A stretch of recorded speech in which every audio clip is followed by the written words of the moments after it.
Hey everybody, welcome to the Player's Take, episode 49. I am your host, Justin DeSimone, joined by my co-host, the newly minted Witcher, Montrell Rice. Hey, what's up? What's up, everybody? How you doing, man? I am living life, man. I am finally glad to be done with Sekiro, but even though I feel bad because now the gamer in me has to go back and get the true ending, and that's going to be a rough ride to go back through. You fucked it up. Dude. I know, right? Well, the holidays are over. We're back to kind of the doldrums of life. So Thank God. You know what? I never been so happy for the holidays to be over. I don't think I've ever been so bored in a period of time than I have in the last 2 weeks. Yes. Yeah. It's fucking crazy. Like, I was really looking forward to the holidays being over, which is fucked up, but it is what it is. So, all right, guys. For those of you who haven't listened before, this is a weekly show where we talk about video games, video game news, and other topics pertaining to video games. We post 6 a.m. Central Time on Fridays on Spotify, Stitcher, Google Podcasts, Apple Podcasts, and your favorite podcast app of choice. Let's start, like we always do. Pregnant pause. He couldn't handle it. He like looked at me like, yeah. I was like, what the fuck? Are we pausing the show? No, Montrell. I just wanted to see what you would do. Let's start the show like we always do with what we have been playing. Sir, it's been 2 weeks since we talked about what we've been playing, and neither of us have played very much. So what have you been playing? I finished Sekiro, like I said, but like I don't know. I feel like I was really busy for the last 2 weeks, even though it was vacation time, or not vacation, True. but holiday I feel season. The same way. Dude, I was like, my game list is 2 games, and it's really only 1 game. And I'm like, did I really only play 1 game over the last 2 fucking weeks? Well, you know what? Okay, we were playing a lot of whatchamacallit, like PUBG. Oh, I forgot about PUBG. Yeah, we were playing PUBG together. I forgot. Yeah, we only played that like 3 times though. I mean, within the realms of being working adults, I think that's a lot. That's true. That's like the entire. I mean, when we were playing, that's like an entire night gone too. Yeah, we played all Saturday night. I think, right? Was it Saturday night? Yeah, we played it was Saturday, Friday or Saturday night. We played it like 2:00 in the morning. I think it was Friday. Okay. Yeah, it was Friday. Yeah, so I just been playing. I finished Sekiro. I got the bad ending. I gotta go back and play it again, but not right now because my nerves can't take it. And I'm playing The Witcher 3 right now. I'm playing it on the normal difficulty because I tried to play it on the second from the hardest one. Not the hardest one, but the second from the hardest one. And even the second from the hardest one is kind of hard for me. I forgot how hard the Witcher games are because I even went back and I find this really weird. Yeah, man. Like particularly with you coming off Sekiro. You find this game hard? Yeah, this game's hard for me. It's different. It's different. I don't know why it's hard for me, but it is different for me. Yeah. I guess because it's a lot of more preparation, even more preparation than like Monster Hunter per se, right? I do get that Monster Hunter feel when I'm about to do a big contract, but it's way more preparation for it. Even I was going back and I was looking at the gameplay for Witcher 2, and I noticed a lot of people in the comments said the same thing. Even I found an old IG video of like, you know, how to play the Witcher 2 Enhanced Edition, and people, the whole common thing was that this game is hard. Like this game just throws you in there, and that's how I felt when I played the Witcher 2. I was like, man, this game just like throws me in there with no, anything. And The Witcher 3 doesn't really do that, but it is unforgiving as far as like taking hits and damage and things of that nature and healing up and things of that nature when you're on the more difficult settings, because your meditation doesn't heal you. So when you're playing on normal mode, your meditation heals you. On the harder difficulties, it doesn't heal you. Yeah, you need to use food and potions. Yeah, exactly. And even on the normal difficulty, I was using a whole bunch of food and potions because sometimes I was getting smacked sometimes. Man, what a scrub, dude. I am a scrub, man. In Witcher terms, yes, man. Like this game is it's not really hard. It's just like different for me. I guess it's the difference between like American or Western made game action RPG games and like Sekiro type games, Japanese games. Western RPGs are way more meticulous in what they do, and you have to look at the numbers and stuff the numbers really do matter. Like I feel like in sometimes in JRPGs the numbers really don't matter. You can kind of skate by if you're really good at video games, but in Western RPGs, they really matter because I had a similar experience with Dragon Age Inquisition. Like the numbers and the stats, the way you build your characters really matter in the harder difficulties of that game. Yeah. So, but yeah, I'm having fun so far. I'm loving the story, and where are you at? Okay. Let's say this is unspoilery as possible, but yeah, I'm in. I think it's Velen. Velen. Velen. Yeah, I'm in Velen, and I just found out about the Baron's daughter. Okay. Bloody Baron's daughter. Okay. And so I'm on like the second half of that quest line now, where I had to go into the woods with the witches, and I just met the 3 witches. Oh yeah, they're really cool. Those are really cool characters. Yeah, they're pretty funny actually. And yeah, so now I'm doing that quest line now. I gotta go talk to somebody. I forgot, but I gotta go talk to him, give him the dagger, and then go on from there. So that's what I'm doing right now. I actually forgot about the part that you play with Ciri, and I thought Ciri's gameplay was like really fucking cool. Yeah, and I know you play more with her. I know from what they're hinting that you're gonna play more as her. But is there any DLC where you just play as her? No, there is not. She honestly though, like the more you play as her, the more obvious it becomes. Like because you're gonna get more abilities with Geralt throughout the game. Okay. And the more you play as her, the more basic her gameplay feels because she's really cool. Where like she teleports around when she dodges, but that's pretty much all she can do. That's pretty much it. Dodge and swing her swords. She's not a Witcher the way Geralt is. She doesn't have signs and magic and shit. Yeah. So she's a little bit more limited, but her dodge is really flashy. Yeah. Yeah. So I'm kind of hoping they make it like a standalone Ciri game, like just her flashing and stuff like cool. that. Her being That'd be really cool flashy. If that was The Witcher 4. Yeah, I wouldn't mind that. Like the next Witcher game, because her adventures are interesting in The Witcher 3 because she's basically having her own adventure off screen. Yeah. The way Geralt is having an adventure, and it's a really interesting game from that perspective because there's a whole nother game there, where you're interacting with the same characters but different things are happening.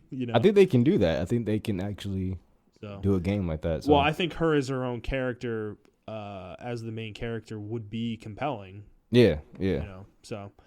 That would be cool, but yeah, I'm glad you're enjoying it, man. I'm glad you went back to it because I think it's a game that is it's just one of those things. It's like really daunting and overwhelming, but when you actually start getting into it and like get past that barrier, I think the game really opens up and becomes just pure fun.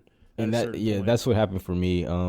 Once I got out of it wasn't Novigrad, but the first start White Orchard. Once I got out of White Orchard and I started exploring. Velen, it was the game. I can't put the game down now. Like I want to go home. As soon as I get home now, I'm gonna go play it. And it gives me that same feel, honestly, when I was playing Mass Effect. Like I haven't got this feeling for like choice. Oh yeah. Choice-based RPGs and things of that nature. I get that when I'm playing this game. It has that same quality to it that Mass Effect does. Yeah, exactly. Yeah. I'm liking it. So I did tweet. I'm going to, even after I beat this game, I'm going to go back and play Witcher 2 because I think I can still handle the gameplay for that. And I'm interested in seeing how well that does for me. And then I'm going to transfer my save file over, probably not instantaneously and play Witcher 3 again, but I'll probably do that sometime in the future. Yeah, but my whole thing after this game, after I beat The Witcher, I'm not going to do a 100% thing like you did. I'm just going to play the base game and the DLC. And I'm going to go back to Mass Effect and try to get through all those again because I'm really missing that game. I mean, we got time right now. We'll talk about this later. But, yeah, we actually have a lot of time. We have a couple months probably before the next big game comes out. So we got time to go through some of these old games, which is kind of part of my plan right now. So I have been playing just a little bit of Sekiro, not very much. I actually started really focusing on Felseal the past couple weeks, and I beat the game. There's actually 2 endings, and I got both of them. And I am currently working on the platinum for it. I'm not very far away. I think in the next few days I should have it. Just requires a little bit of grinding and some side stuff. But this game is really good. I think it's a really good kind of spiritual successor to Final Fantasy Tactics. It really gets the essence of what makes these games good. The story definitely kind of falls off for me a little bit in the back half. I think the interesting world they built kind of falls into the characters kind of feel like they're getting dragged around by the plot a lot, and that's not really a good feeling to have, where the characters don't feel like they have their own agency a lot of the time. Yeah. They're just kind of following the plot around, and things are happening that are making them do things. So it's still good, though. It's not like a bad story, but I kind of was hoping for a little bit more from it. But I think in terms of gameplay, the game is really good. It does fall into this trope, though, that strategy RPGs have this tendency to fall into, where the game becomes a game of one-shots. You know what I mean? Where where you're so strong. This happens in Fire Emblem as well. Well, it's not just you. Your opponents do the same thing in this game. Oh shit! Really? They have the ability to one-shot you if your characters are not properly kitted out, and built. So it's it's kind of an annoying thing at a certain point, where it's like whoever strikes first wins the fucking battle, essentially. And so I don't know. I don't have a huge problem with it. It's just that all the SRPGs I've ever played basically play like this at a certain point, and I kind of want more tactical depth where the combat is like longer and takes longer. Where it takes more than like 2 hits to kill somebody. Yeah. Like I'm thinking of specifically Tactics Ogre Knight of Lotus on the GBA, which is it's the last Tactics Ogre game to come out, and that game is kind of in the opposite realm. At the beginning of the game, like God, dude, battles can drag out like crazy in that game because character damage is so low, and percentages to hit are so low that it can really take a while to actually like hit things and kill things. So I kind of like that, though, because the battle becomes more strategic in that sense. So it's not as much about like going for your epic destructive, one-hit kill in that game. So, but I mean, later on it does kind of fall into that same trap, though. So they kind of all do the same thing, but I kind of want to see a game where it like meets out over the course of the whole game, that like, killing, like you can have a defensive character that is hard to kill, Yeah. So, but really enjoy the game. Definitely recommend it. It is $30, but I think it's well worth the $30 if you're looking for something that is scratching that Final Fantasy Tactics itch. I think this is the game for sure. It definitely does that style almost to a T. So, all right. Anything else you're playing? No, I already said Sekiro, Witcher, and PUBG. Waiting for the ranks to reset for League, and so I'm not touching that for a while, for about 2 days. Mm-hmm. Oh, that's a long time. Ooh. Yeah, man, it is actually. God, man, how are you gonna survive? I don't even know. Actually, 2 days. You said Wednesday. Oh shit! Yeah, so that's tomorrow. Yeah, it's tomorrow. Shit, dude. All right, let's move on to our first story. So, first story this week is Final Fantasy VII Remake. It's coming out in a couple months. However, there was a demo has leaked on the PlayStation Store, and along with said demo, data miners actually got a hold of the entirety of the game's code, and that's wild to me. basically posted it online, and spoilers are out there. If you want to know everything about this game, you can. I don't know anything about it. I didn't look into this in detail. Montrell has not either. I don't want to spoil myself for this game, but I don't even want to see artwork personally. It's more of a media blackout thing for me. But I will say that the the fact that this happened is pretty fucking wild. It seems like Sony is always the one this happens to. I mean, they leaked Resident Evil 3 remake a couple months ago. Not even a couple months ago. It was like a month ago. It's like it seems like it's consistently happening for them. I just don't understand. Like, if I were a third-party publisher or a third-party company, I'd be fucking pissed at them right now. If I'm Square, I'm enraged, that they let this happen. But, yeah, I mean, there's so many different obstacles to the point, or there's so many different paths you can kind of look at this from, because if you think about it, Sony has always, to me, in my opinion, has always had the reputation of being the most unsecured network in existence. Even though it's probably reason. Yeah, even though it's probably false, but like they have this reputation because I remember 10 years ago, right? Is it 10 years? 11, 13 years ago. It's been about 10. About 10 years when their whole network got hacked and went down for 2 months. Yep, for 2 months. And One of the most wild things I've ever seen in video games. yeah. And you know what's funny? No one ever brings that up. They don't, but they should, because Sony hasn't, frankly, they don't deserve the credit of getting away from that, because their network is not any better than it was back then. Yeah. Frankly, I think that could easily happen again. Like, if somebody really wanted to, they could totally do it again. I don't think Sony's done anything to really indicate to me that the fact that data miners got in here and got into the entire game's code, and were able to see it all and take it all out is ridiculous. That's completely insane. Yeah, I can understand the first bit being a part of Resident Evil. That's on them. Like that's not a security thing. That's just someone fucking up, or Right. leaking the Resident Evil 3 thing. But this, if I was Square Enix, I would be looking for some kind of compensation. Like this is kind of wild to me. Like I would definitely be looking at some kind of compensation or something. Like you got to give me some kind of exclusivity deal or knock off some things off the deal or whatever the case may be. Not only that, I did see some people making.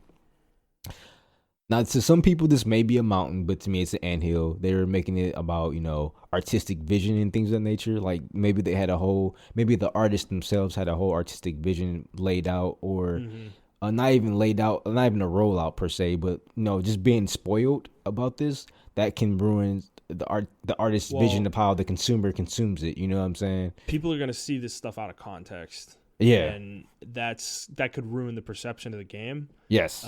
If things are not finished per se, like, because the game's not finished yet, they have not announced that the game's gold and none of that, nothing like that. And even when it is gold, there will be there will be a patch on day one. That's just how these things work now. So I think the thing is, like, there could be models in there that aren't finished. There could be environments in there that aren't finished. And if people get a hold of that and see that, and they see an unfinished thing and they're like, oh, that looks terrible, that could paint the perception of the game in a negative light. And that is not fair. Yeah. Because the game's not necessarily finished right now. It's not in its absolutely 100% final state. So from that perspective, I do get it from the artistic perspective of, like, it's a shame that the artists don't necessarily get to roll out, I guess, what their vision of the way people should experience this. It kind of goes hand in hand with Square Enix's marketing plan kind of getting fucked up by this. Yeah. And to me, it's like, I don't necessarily feel bad in that instance. It's like, I mean, they're a corporate entity. They'll be fine. Final Fantasy VII Remake's not going to sell any less than it would have. Oh, yeah. If anything, this probably encouraged people to buy it more. Right. It could actually make them more money in this case.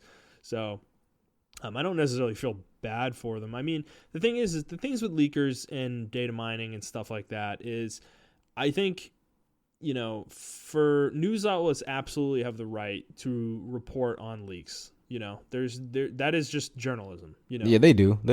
That's part of the game. I think data miners is kind of a murkier situation, because you're obtaining data in an illegal way. Data mining is not legal. Like going into Sony's store and ripping code out and, like, going in and finding these files and ripping these files off the store. That is not a legal thing. You are, like, hacking their store, basically. And so from that perspective, it's not something that I support, and I don't think anybody really would. But it's kind of a reality of the game industry, though, that data mining happens everywhere. Yeah, The second these files are online, people are data mining them. It happens in, like, when I played mobile games, dude, there would, like, updates would happen on the store, and that's when people would, like, the data mine would be up 2 hours later. What the update did. Yeah. And that shit's crazy, dude. There's a whole community with that stuff that does this, and they're very good. They're very good at it. So it's kind of a weird give and take, because I think data miners do enable more visibility for stuff that I think players don't get from the companies sometimes, because there will be things in these patches that are not reported by the company, in the company's official patch notes. So it is kind of a give and take. It can be a double-edged sword. Like, in this specific instance, I don't like what they did here. That was definitely a spoilers thing. Right. It's spoilers, and I just don't think this is a cool thing to do. You're like, because illegally obtaining a whole game, Yeah, because we got the whole dis-own content thing way back in the previous generation from data mining. Like, we wouldn't have got that that whole discussion around it if it weren't for the data miners. So yeah, like you said, it's definitely a double-edged sword. I just think we need to be more strategic in how we use it as a community. Because unfortunately, whether we like it or not, we are a part of that community. If you partake in it, then unfortunately you are kind of a part of that community. And I feel like the gamers as a whole need to be more cautious as how we move and use our abilities for good or evil. Sounds like the fucking anime, but yeah. Dude, yeah, Square and Sony could definitely take a hardline stance on this after this happens. Yeah. And completely lock things down, start fucking banning people and shit. Like, they could take severe measures to prevent this from happening. Yeah. I don't think any of us really want to see that because it could end up being bad for the rest of us. Exactly. You know? So I agree. I think you're hitting the nail on the head there. I think we kind of do need to be careful, like really kind of take a step back. I know this is a huge get, like this game, like getting this game and kind of having access to the full game is huge news, but at the same time, I think it's not necessarily beneficial to people in the way that seeing dislocked content is, or unveiling full patch notes for something that comes out is, you know? It's just, this is definitely a negative thing for me. And it's really unfortunate because I think a lot of people are getting spoiled by this, and it's sometimes, depending on what your like your feed is on Twitter, it might be impossible for you to avoid this shit, you know? Yes, sometimes it is for me. If you're following the wrong people are following you and they just throw the shit at you and at you and stuff, like, I mean, it's just going to come to you. So I'm fortunate that no one follows me and I barely follow anybody. So my Twitter feed is like really tight. But, you know, I don't think everybody's as fortunate like you, for instance. Yep, it's an unfortunate thing, but I mean, unfortunately, no one spoiled it on my timeline. I just saw the article that Jason Schreier posted, I believe, or someone posted about it. I don't know who it was, but yeah. But luckily, I didn't see anything. A lot of people on my timeline are pretty cool, and they don't really share stuff like that. They may get a little wonky on the porn, but that's a whole different conversation. Wasn't Twitter banning that after the first of the year? Man, no, they were like, have they dropped the ball? Because they realized that they banned porn, they'll become Tumblr, and Tumblr's dead now because Tumblr banned porn, so they're not doing it. They did kind of limit the interactions by saying if you put any type of video on your timeline, it's pretty much a fair use by Twitter. Like, it's their property. So you can't profit off that video. And they can put ads on it and things of that nature. So I think a lot of people, content creators in general, have been limiting the amount of videos they put on Twitter and things of that nature. Interesting. All right, let's move on. Next story. This one is weird. I'll just say that. So, Escape from Tarkov is a first-person shooter made by Battlestate Games. It has gotten relatively popular in the last few weeks on Twitch, and it is kind of coming into the news, but there's kind of been an odd controversy surrounding this game. So apparently there are no female playable characters in this game, and the developers have no plan of adding playable female characters, and this is their quote. Quote, "There will be no female player characters because game lore, and more importantly, the huge amount of work needed with animations, gear fitting, etc." They said this on Twitter. And this kind of, they had another statement back in 2016 where they said that the fictional city of Tarkov is too stressful for women to fight in. And then eventually, this past year, they distanced themselves from those comments, saying that didn't reflect the current position of the company. So they kind of put their foot in their mouth here multiple times. And this is a very weird situation, and there are many angles from which to analyze this. Where do you want to start? Oh, man, I don't know where to start. Actually, you know what? I'm going to start with the Twitch, which is not kind of mentioned in the article. But I think you did mention it, that it's kind of sprung up on Twitch. I really want to know why. Like, I know it's a good game, and I haven't really played it, but I have watched it. But I really want to know why it just sprung up, and it's like one of the most popular stream things on Twitch. So that being said, if this wasn't on anyone's radar before, I don't believe we'll be having this conversation. So I think the conversation is kind of, I think the word I'm looking for is facetious in this instance. Disingenuous. It's disingenuous because if this wasn't as popular as it was now, I don't believe we'll be having this conversation about women being in the or playable female characters being in the games. Right. That being said, also I think it's stupid that they don't have any female characters, and the lure is like, oh, it's just too stressful for women not to play. I think that was an excuse. Just say, bro. All you got, like, I think Jason Schreier just tweeted out. He's like, all you gotta say is, we don't feel like making female characters. Like, just say that. Like, I mean, that would be bad. That would look bad. But honestly, I don't think anybody would care as much. Like, yeah. If you just say, like, bro, the game's done. Like, we just don't feel like doing this. Like, we have to do a lot of stuff, and we just don't feel like it. We have other features we want to focus on. Exactly. Like, but from another angle, though, it's fucking stupid that they don't have playable female characters already in this day and age. Yes, it is stupid. From what I understand, there are female NPCs in the game, so you already have I didn't know that female models. You don't have to do a whole lot after that. Well, you gotta do animation rigging, hitbox scanning, things of that nature. So I mean, there is a lot, and this game seems like it's very, very particular in this way of hitboxes and things of that nature, the weight and how much this moves and everything of that nature. So I can understand from that standpoint, but I mean, your game's popular, so you're gonna have to do what you gotta do for the waves. I mean, if you want the money, you gotta do it. Now, this can go into another way of artistic vision. Maybe this wasn't in their artistic vision to have women in the game. Now, does that exclude? Should that be a one all be all for you? I'm not a woman, so I don't know. Like, I don't know. It's not a one all be all for me if a black person's not in the game. Like, it's not. Witcher doesn't have black people in the game, so but I still play the game. Wait, so you play the DLC? Oh, okay. Well, take that back then. So yeah, but like even still, the parts that I played, I haven't encountered a black person. Right, but it's right. not. But I understand the setting. It's based in medieval Europe. I understand the settings. I mean, what the fuck? Like, a lot of black people running around. Like, do you remember there was a controversy around the game? Yeah. A lot of people. It was one of the dumbest conversations I think I've ever seen. Yeah, because a lot of people were pointing out to the Moors. The Moors were like in Spain and stuff around that time, but that was later on in the Dark Ages when the Moors were there. But that's a whole different conversation. But anyway, the common perception, common media now or whatever from medieval times or games or anything like that, where there were no black people in that time. But now they do incorporate black people in it, and I don't think it messes up the flow of medieval times. Like, I'm like, oh, okay, it's a black person there. Like, it's fair.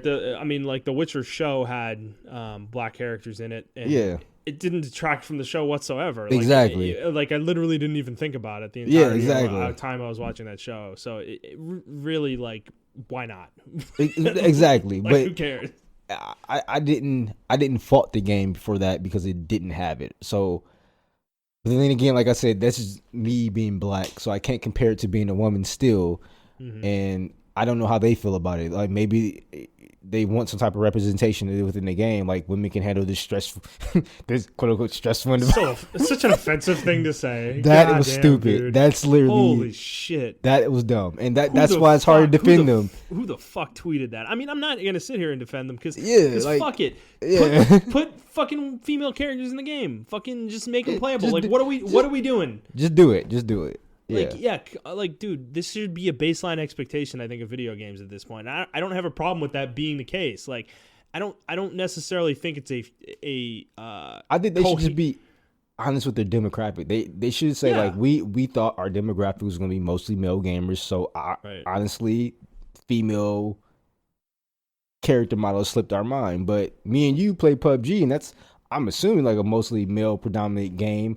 And they have female characters, and we play with a female. I play as a female character. So, I like you said, I do think that was a slip up for them because I like to play as female characters in some of my games. Yeah, I like to play as female characters too, and honestly, like it's not about realism. It's not about any of that. Like it just there's no reason not to have them in there. Really, exactly. There's no like good reason not to have them in there. And they don't, and that's why it's. When I'm saying hard to defend, I'm not defending them, but I'm just saying it's hard to look at it from a different angle because it's like, bro, you just really didn't want to add it. Because, dude, when somebody asks you, when somebody asks you the question, why don't you have playable female characters in your game, and your answer is literally dodging the question and just this dumb shit that is like completely false, like it makes it sound like you're sexist at a certain point, and maybe they are, I don't know, but yeah, it does. And in my honest opinion, this is what I think happened. They made the game. I'm assuming this game is kind of like, this is not a triple A game, it's a double A or maybe a indie game. So I'm assuming during development they made the game, and the game was a huge hit. And they wanted to improve the game. Maybe somewhere along the lines they thought about adding female characters, but they didn't. Because there's, like you said earlier in this conversation, there's so many other things on their plates as far as patching and things of that nature. It slipped their minds. And then when the game blew up, the question came about. They weren't prepared. They weren't prepared for it, and they just like, according to lore, blah, blah. Like, yeah, no. they just came up with some dumb reason. Yeah, like, exactly. But foot in mouth situation, like. Yeah, just be honest and say you forgot. Just honestly, dude, if they had been honest, forget about what Schreier said, where you say, "Oh, we don't want women in our game." Like that might not even be the answer. What you said might literally be the answer. Just explain, like, we made this game. We're not a big team. We made this game with male character models, and we had priorities over the course of 3 years that we wanted to hit, and we were hitting those. And female character models has always been on the list, but it's never like jumped the priority line for us. Exactly. At any given point in time. And like, just be honest about that then. Like, just say that. I don't think people would have a problem with it if you said that, you know? And you know what? At this point, I guarantee you we're going to hear a story in about 2 months that they've added playable female characters. Like, yeah. So I'm not victim blaming here, but it's just, I understand why they did what they did, right? Why they were this stupid with their move, because we kind of created an environment now where you can't really say that, because you'll still get victimized, or you'll still get blamed and trashed on because of that. So I guess if I was put in that situation, I would kind of be scared too, but I was like, oh shit, then just say no comment. Yeah. You don't have to answer the question. Yeah. Learn from sometimes sports. No comment it's worse than the comment. No, itself. fuck it. Learn from sports. When they don't want to answer a question, the answer is no comment. I'm not commenting on that. Yeah. You know, like, fuck it. People can make up their own speculation, which can be just as dangerous. But, you know, it's like, I don't know. At this point, though, I don't think they have a choice other than to put female characters in the game. Like, there's like, I guess this is why video games need PR teams now, because they do. Yeah, I think that was a very, very dumb answer. But I mean, look at us. We thought about it in like 5 minutes 10 minutes into the conversation. We're like, oh, maybe you guys just forgot to add it during development. You guys could have said that. Like, it's not a hard concept, right? And I think, honestly, that's what it was. I think they just forgot to add it. They were like, "Oh shit, we don't have any female characters." No, it literally probably is just what you said. Like you have a list of priorities as developer of things like features you want to add and things you need to work on, bugs you need to fix, and that probably just wasn't on the board. Yeah, you know, adding a playable female characters, and it's like it turns into this controversy because you don't know how to explain that. You know, so I don't know. It's like the whole situation is just like so silly to me. It's so avoidable. You know, it's so easily avoidable, but I don't know. Some developers still screw this up. You know, it's just so hard. I don't know, man. Because sometimes when I play a video game, I don't think about shit like that. Me either. But then again, I'm a male, so I'm expecting a man to be in the game. True. So. I am. Well, also, yeah, I am a white male, so I don't have to think about my life from that perspective. Exactly. So it's like I almost. But then I think about The Witcher, right? And I play The Witcher, and I'm like, it may have come across my mind every 10 hours. Oh, it's not a black character in the game. Then I completely go back into then I get sucked into the game. Now, if it was a game like Mass Effect, then I'd be like, it's just all white people walking around. There are no black people. I'm like, okay, where are the black characters at? That's different, but I don't fucking know. But like I said earlier, right? Like the Witcher show has black characters in it, and it doesn't detract from the show. And it doesn't detract from it all. At this point, to me, it's like I don't really care if they put black characters in the next Witcher game. Like it, I think they are. I believe they are, but yeah, like I said, I don't feel like in the setting, in the time that it's in, I didn't feel like that was necessary. Exactly. Yeah. It's not a huge detriment to the game. It's not like it sticks out. It's not like you said. It's not like Mass Effect, where if like there were no black people in the Mass Effect games, that would be kind of weird. Like, what would they do? Oh, all the black people were breeded out of existence or something over the course of 300 years. Like, no, that's not gonna fly, dude. Like, it's like so.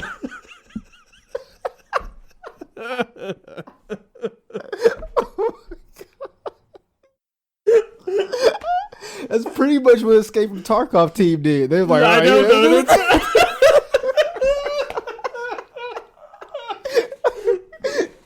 oh my god, it's just too stressful for me. They got the fuck out of there. Like, who came up with that? Too stressful for them? What are they? They're dainty little flowers. They can't fucking. Oh my gosh, dude.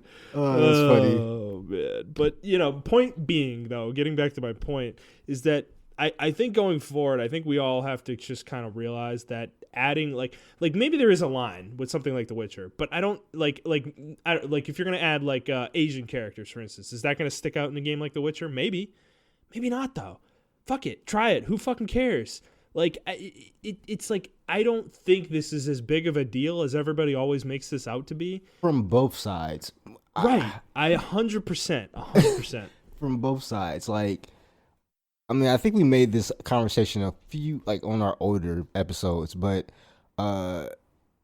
it's probably my last point, and I'll move on. But I don't think the inclusion of characters, as long as it doesn't detract, like you said, from the main narrative of the story or anything, they try to force the characters on us. It's just like a natural, if you introduce the game, it's just like a natural flow of things. Like, there are black characters in The Witcher. I didn't even realize until, like, episode 6. I'm like, oh, shit, there were black characters in this show. But it was so natural. They didn't say, like, the character didn't come on screen, I'm black. Hey. Like, the way Mass Effect Andromeda does it. Oh, my God. It's just, my goodness. But hey, my name's Christy. I'm gay. Nice to meet you. Nice to meet you. Like, no one ever does that. Like, no human ever does that. It's fucking... But, so as long as we don't do it that way, I think it's fine. Yeah. That's the thing. You have to. But you the have thing to is, put it even in. when it's included, even when it's done correctly, like it's just in there, people get upset. Like, oh my god, they're trying to steal the video games from us. Like the SGWs are at it again. It's like, no, bro, they're not. SGWs. It's one of the most like ridiculous terms, dude. The fucking oh my gosh. But I don't know. I think both sides are really obnoxious. Like they both go to the extreme. You know what, dude? I just want to play my video games and enjoy my video games. You know? if in my video games I have an Asian character in like a medieval fantasy story, yeah, you know what? I'm not gonna care. Like as long as the character's good and has like a good dialogue and a good story and a good backstory, fuck it. I don't care. Yeah. Like, that's all that matters. As long as this shit is told well and actually fits with the narrative, I don't think any of it matters, you know? Yeah, I think a lot of people don't realize that, both sides. So hopefully in future gaming we get past this. Hey, everybody, let's just grow up. How about we do that? All right, moving on. Last story of the day. This is kind of the biggest story. This was just announced a few days ago, is that Vince Zampella is... kind of a boss. Literally. Yeah, in multiple places now, because he is EA has announced that they are going to be rebranding DICE LA, which has been a support studio for quite a while for Battlefield. And God, they haven't made a game themselves in 10 plus years, I think. Something along those lines. So Vince Zampella is going to be basically taking over leadership of this studio, and they're going to be rebranding it from DICE LA to something else.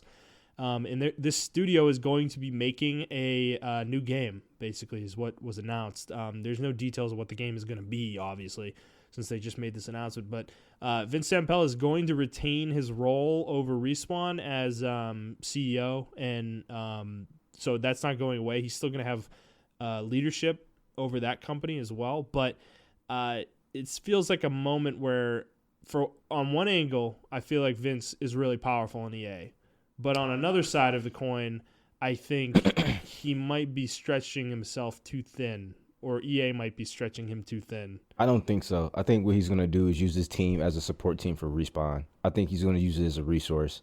I don't think he's gonna.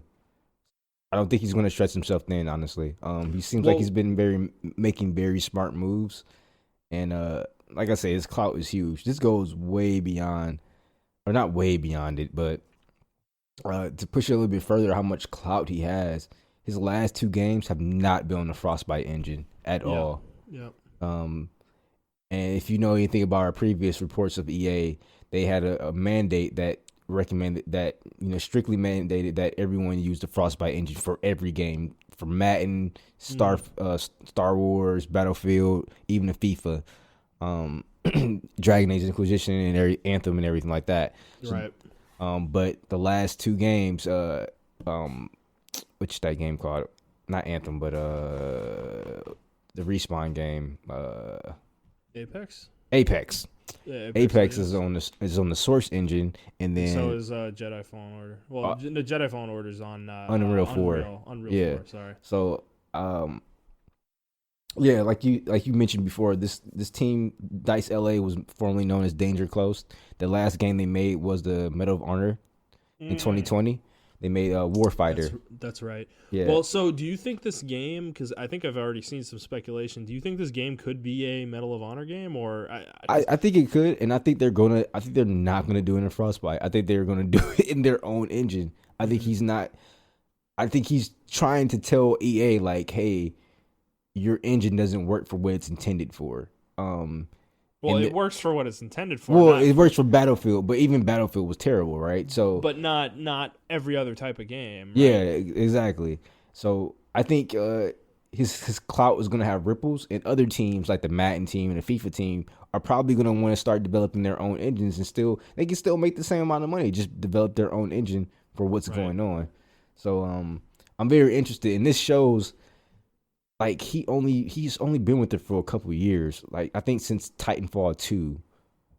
Or no, before they got purchased by EA after the first Titanfall. Okay, yeah, okay. So it's been about 5 years then. So that game, it's like 5 years. Yeah. That was early this gen. That was like 2014. Yeah. And BioWare has been with them for forever, and they're still getting pushed around. So maybe EA doesn't have as much of a stranglehold on these companies as we thought they did. Maybe they do have some kind of freedom. We don't know. This is speculation. I think the interesting thing that we're seeing with EA over the past year, with Anthem and BioWare and then Respawn, is that I think there's certain studios within their family that you're right, they don't seem to have nearly as much control over, which, I mean, they can have as much control as they want. They own these studios. Like yeah. From a legal perspective, they could literally tell them to work on whatever the fuck they want them to work on. But it's interesting that it seems like the heads of these studios at least have more influence than we probably thought. The relationship seems to be the reverse of what we thought it was, where we thought EA was being intrusive and ruining these games, whereas it's kind of the other way around, where these companies are doing whatever they want. EA is kind of letting them do whatever they want, and the results are kind of speaking for themselves. So I don't know. It's kind of an interesting dynamic. I do think Vince is kind of in a unique position, though. He is proving, I think he's proving he is trying to prove that single player games have a place in the market. Yeah, that EA can be profitable with these games, and he said that he plans with Respawn to continue making single player games. That's good. Yeah, so I think that is very good, and the fact that he is gaining influence in EA, I don't think is a bad thing. I will say the studio, so Respawn is also in LA, so he's not going to be stretched as thin as I kind of as you thought you were. Okay, thought in my head. I mean, the fact that they're in the same city, that's not. I mean, it's going to be annoying for him, but it's not like that big of a deal. Yeah. Whereas if like one was on one side of the country and one was on the other side of the country, like that would be difficult to manage. So I don't know. We'll see how this goes. I mean, I don't think it's going to be a Nomura situation where Nomura is stretching himself over like 4 different projects. I just don't think that. I think Vince is a little bit more straight. Because, I mean, just look at how he did Apex. He had to be working on Apex Legends while he was working on Titanfall 2, and they just dropped that game. They were like, hey, we just released the game. Out of nowhere. Yeah, out of nowhere. And then Jedi Fallen Order, like, we don't even know the timeline of when they made that game. I still think they made it in the framework of 2019. I think they made it beginning of 2019, or maybe I think it was about 2 years. 2 years because the game They, feels. they announced it in 2018's E3. Oh yeah, you're right. You're right. And I think they may have been working on it because the gameplay is so much similar to Sekiro. That's what I'm saying. Like after they took tidbits, they had a gameplay formula, and they changed it when they played Sekiro. You know, because the Sekiro demo did come out around that time too. Right. And I think they changed it when they played that demo. Like, hey, this should actually be our game. Right. Right. But I mean, that's just all speculation. Yeah. So I mean, it's an interesting thing. I mean, EA did say their chief studios officer, Laura Mile, something like that, said that, quote, I think under Vince's leadership, the expectation is to have them work on and create a game on their own. So they're not going to be a support studio. That doesn't sound like the plan or what EA's expectation is for the studio. So I think we can expect something out of them. I don't know what it's going to be, obviously, but, it is interesting. I mean, EA does need more. They definitely need more single-player games in their catalog. So this is probably a good start for them to go back down that path. For sure. All right, let's move on. There aren't really any game releases worth talking about this week, so let's move on to our topic of the show this week, which is going to be 2020, and previewing all the games that we are excited about this year. So we both have our own lists that we brought in. Do you want to kind of go in calendar order, I guess, and then discuss kind of the games that don't have dates after that? Yeah, that sounds good. All right, let's start. So I'll get started. So there's 2 games in January that I want to mention. One in passing is Dragon Ball Z Kakarot, which is that action RPG that Bandai is making.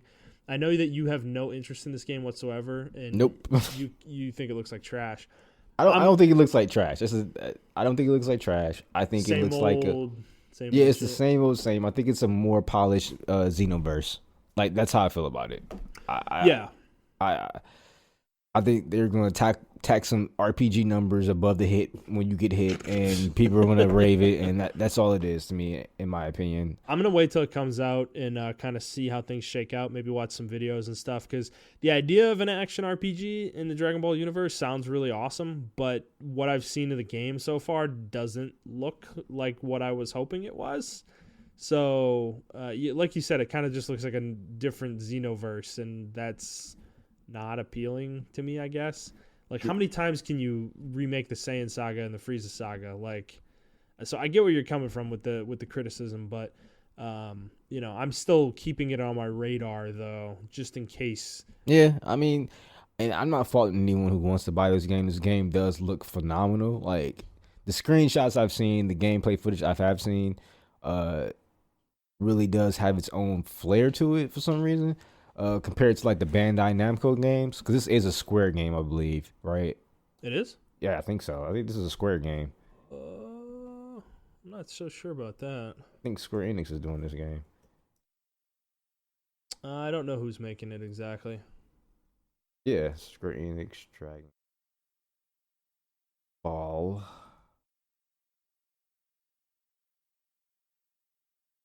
I thought they were doing this game. Maybe they are. No, it's CyberConnect.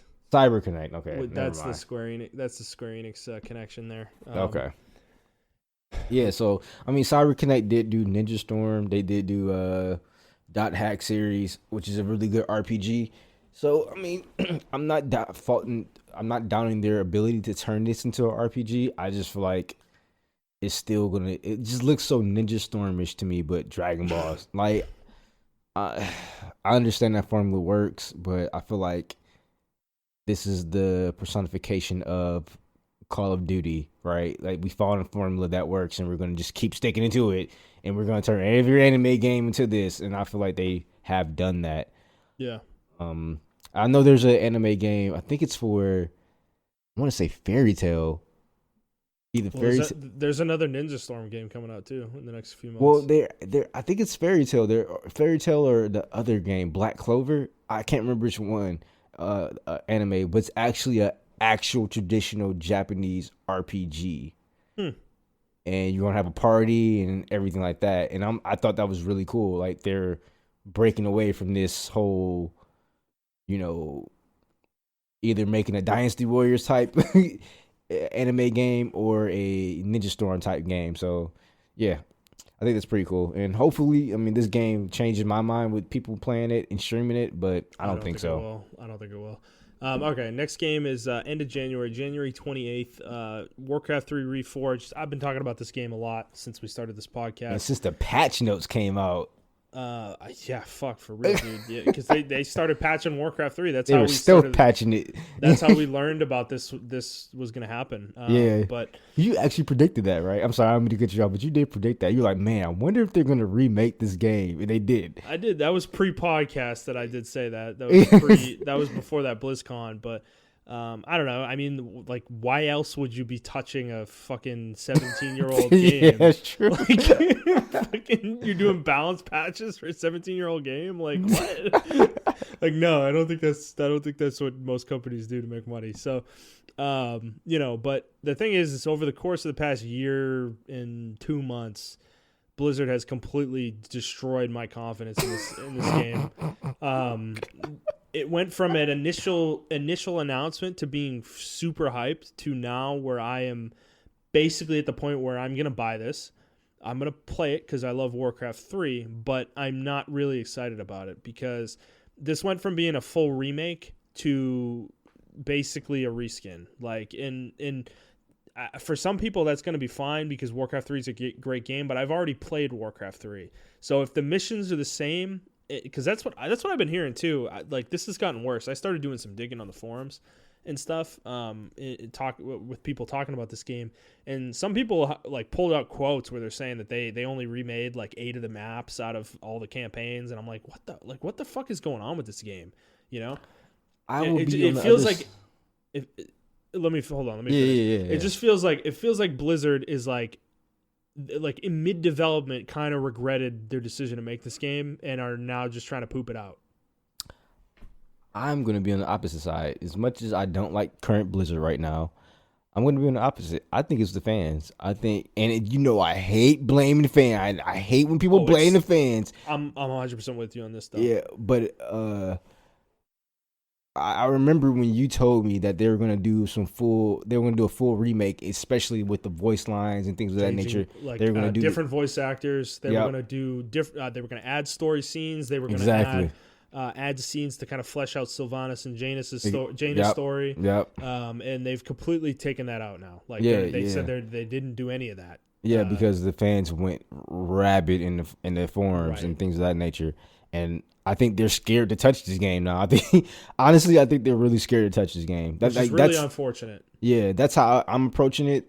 If I was in that situation, if I did announce a game that I made previously, and I'm like, you know what, I think I can improve this game a lot if I do this is not the third, and people are like, no, it's perfect the way it is. I'm like, well, you know what, skin update, and that's it. My problem with this whole situation is when Blizzard announced this fucking game, this is what they told us. They said that here's a few things that they were going to do. You were going to be able to play the original Warcraft 3 with its original graphics, original voice acting, original missions, original story structure, original scenes, and all that shit in this game. So if you wanted to play that, you were going to be able to play that. What else they said? You will be able to play the remade game, like with the new missions, with the old graphics, with the old cutscenes, with the old voice actors. You were going to be able to change all that shit on the fly. So basically, you were going to be able to play whatever combination of shit you wanted, new and old features. And the fact that people beat Blizzard down to the point where they completely took all that out. Decided not to do any of it when it wasn't going to affect anything. Like, dude, if you want to play Warcraft 3, go fucking play Warcraft 3. Like, it's there. You can literally go play it now. Like, this is why this drives me crazy, and this is why I hate the internet sometimes. It's like, they weren't ruining this game. They weren't throwing Warcraft 3 out. They weren't going to delete every copy of Warcraft 3 out in the fucking world. I was just going to say that. Like, what the fuck? Like, let them try it. Yeah, I was just going to say that. It's not like they're going to eliminate it off the servers. Like, you can still download classic Warcraft 3. So your from that perspective, still going to work. Yeah, that perspective, that makes a lot of sense, and I'm kind of siding with Blizzard on this, and I understood why they made the moves they did make. On the flip side of that, have some backbone and be like, yo, we're gonna make this shit anyway, and 100%. And just do it. Just go for it. Risk take. Like, I understand they're not in the position right now to be a risk taker, but just do it. And you're still going to profit off of it because there's still going to be diehard fans that are going to buy this game. At least 2 million copies are going to get sold, or downloads going to happen for this game. So, from that perspective, I just don't understand why they just didn't do it. And I'm just frustrated, man. Yeah, because I was hoping, because I felt like Blizzard was testing the waters on this game to see if there was maybe an audience in like a market for a Warcraft 4, like a new Warcraft RTS game. Yeah, we're not going to get that. That's what I think now. they were doing. And at this point, my confidence in that is basically at zero because of what has happened. The fan base has been so vehement in their dislike of what they were planning to do with Warcraft 3 Reforged that I just think Blizzard's like, fuck it, like, fine, then we're not gonna even make a new fucking game. Like why would they bother? Because they're not gonna be able to win. There's no way they're gonna make a Warcraft 4 and it's gonna satisfy people. Yeah, I agree. So what's even the point? Fuck it, just keep going with Overwatch. Make something else. Make some other stupid side game in the Warcraft universe. Like it's just so. I don't know. It would have been cool, like, because I really wanted to play. I mean, I'm probably gonna play through it again now that the Reforged is out. I really want to play Warcraft so I can understand Warcraft WoW a little bit more better. Even though I know the story got really nonsensical after like the Burning Crusade, but it really would have been cool, like you said, to have fleshed out Sylvanas and things of that nature. Because I think that character, from a design standpoint, looks fucking cool. Like, when I saw her in Underworld, I'm like, damn, this fucking character looks fucking badass. Yep. And you told me, like, yeah, she really doesn't have a major role in Warcraft 3 at all like that. It's unfortunate. She has, like, a few missions where she is an important character in the Frozen Throne expansion, and that basically is all there is to set her up as the queen of the Forsaken. Okay. And she has some scenes in Reign of Chaos early on in the Undead campaign, but she's always an enemy in those situations, so you don't get a lot of character development through that. So it's just I don't know. I think it would have been beneficial to the game and to, like, it would have made the game better, I feel like, to flesh out that narrative. I don't know if Blizzard now is capable of making it good, but that is my point. We're not even going to let them try, Yeah. And I don't know. I mean, again, the game isn't out yet. We don't know for sure if all the shit that I'm saying is true, 100% true, but Blizzard has literally said these things, so I'm taking it as true. Yeah, at this point. So, I mean, as I said, I'm going to buy it. I'm going to check it out. I will report back on how it is, but if it's really just Warcraft 3 with better looking character models, I'm going to be pretty pissed off because I don't think that is worth $30, and I don't think it's really fair of them from their perspective to have announced this game the way they did and then taken so much shit out and not lowered the price. Yeah, this entire time. Should be like $15. Right. Yeah. So, whatever. Fuck me. All right, let's move on to the next game. We both have this on our list. Mega Man Zero/ZX Legacy Collection on February 25th. I don't have a lot to say about this one since it is just kind of a re-release of a bunch of existing games. But the Mega Man Zero games are probably my favorite Mega Man games. Yeah. And I think they are the last Mega Man games that are actually of a really high quality in terms of their gameplay.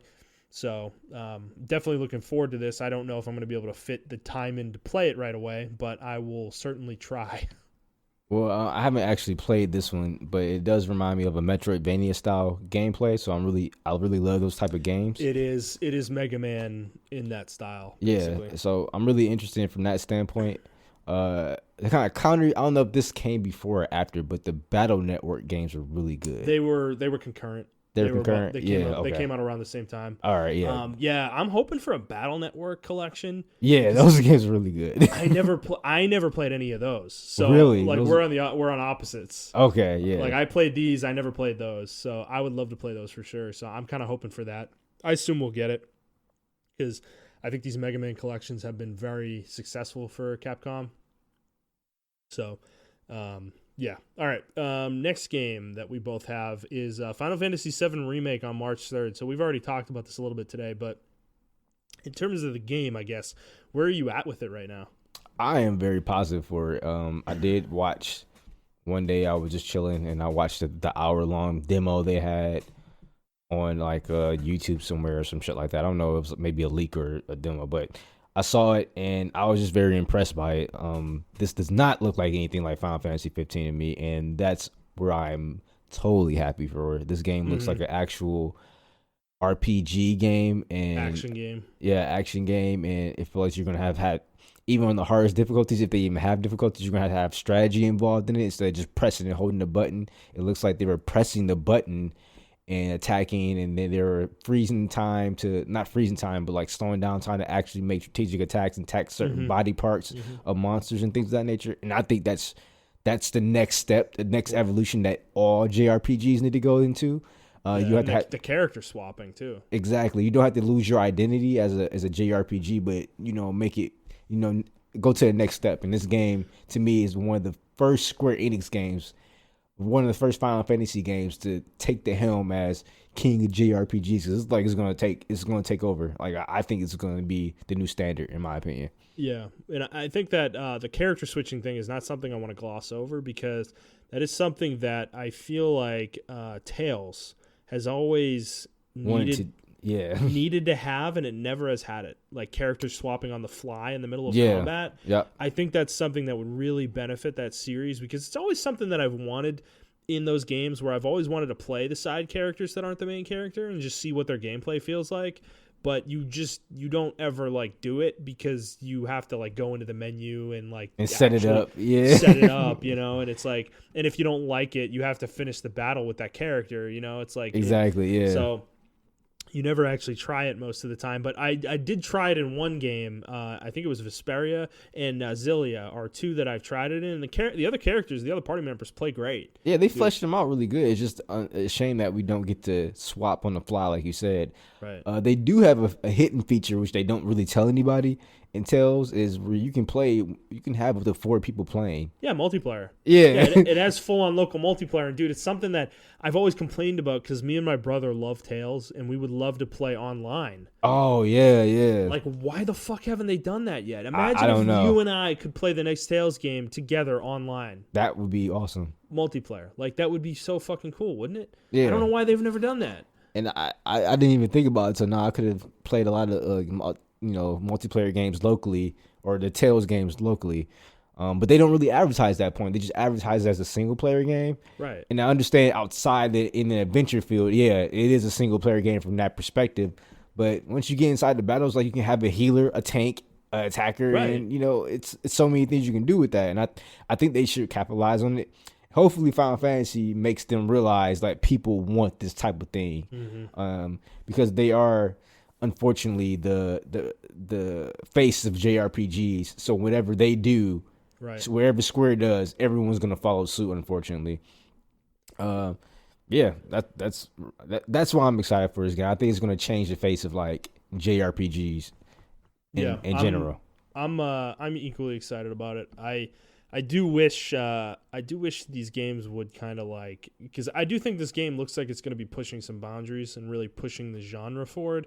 But yeah, that multiplayer component, it's funny that we're like talking about multiplayer and that we want it, because I feel like a lot of people listening to this who like JRPGs probably fucking hate us right now, and they're like, fuck no, don't put multiplayer in my JRPG. Well, like Tales does it in a unique way where it's not intrusive, right? Right. I can come over your house and play as the healer while you're 100%. Doing your thing. And it's something they've maintained, which is not a negligible thing. Exactly. Like, they actually have to do work to make sure that works. Yeah, exactly. And they also need to design the other characters so that they're fun to play. Exactly, so yeah. It's not a negligible thing that they continue to keep doing it, So, I don't know. Maybe they want to. Maybe with the next game they will. We don't know very much about it, but I just think it's it's kind of a shoe-in thing. I think people would be surprised at how fun Tales would be multiplayer. I've done it. I've played it with my brother like local, and it's fucking fun as shit. It's chaos, dude. Like, you've got 2 human players who are like really good at the game, like wrecking shit on 2 different parts of the battlefield, That's crazy. Yeah, and it's interesting to approach bosses though, because you have very strategic maneuvers and stuff. I think if more people knew about it, imagine the streaming opportunities for games like this, right? Like local co-op streaming. I think those are like some of the best streaming moments in gaming, where people are like around the couch next to each other. So I mean, Tails, man, I hope if you listen to this, one developer out there, just listen to it like, hey, make it happen, Captain. Make it happen, man. All right, next game on the list is we both have this is Neo 2. So you have not, you kind of confused the main character of Neo with Geralt and started playing The Witcher instead of Neo. So you have not played Neo fully. But I have looked at the gameplay footage from Neo 2, and I am fucking impressed at how this game looks. It looks fucking phenomenal. It looks way different from Neo 1. Oh, yeah. Not way different. It has the same style, but it looks more like... They're ratcheting everything up to 11. They went their own route with it now. They weren't... Neo 1, they went ridiculous, but they're playing it safe, right? And this one, they're like, yo, fuck Dark Souls. We're going all the way. And I love it, man. You have your own personal character creator. Like, you can customize your character and things of that nature. So I'm looking forward to it, man. I can't wait to play it. Yeah, I think this game is going to be sneaky, probably one of the best games of the year.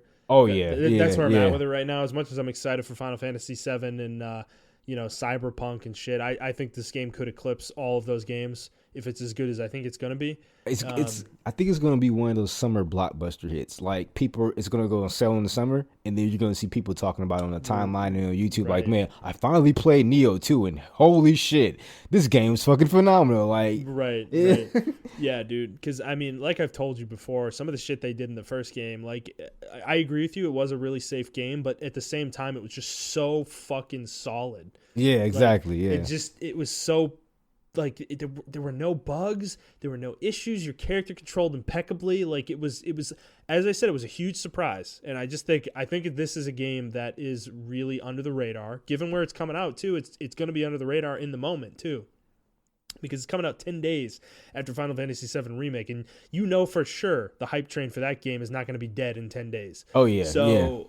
And then we've got Resident Evil 3 and Cyberpunk coming out within a month of the game as well. So I just have a feeling it's going to get buried in there, like you said, and I have a feeling people are going to come back to this when they have time. And it's going to be, a slow burn for sure, but my expectations for this game are really, really high. I have not watched any gameplay. I'm completely blacked out on it. That's how high my confidence is. I don't need to see anything of this game. Yeah, you're going to be thoroughly impressed. I'm going to be really into this game. So... really looking forward to this one for sure. It's interesting, like, kind of how I'm planning things out. I don't know what I'm gonna do though. Like, am I gonna stop playing Final Fantasy VII to play this game? I'm not sure. So, I think you might. I think you're that big of a Neo fan. I know, man. I know. The thing I like about Neo that you mentioned before was, like, it being really polished. Yeah.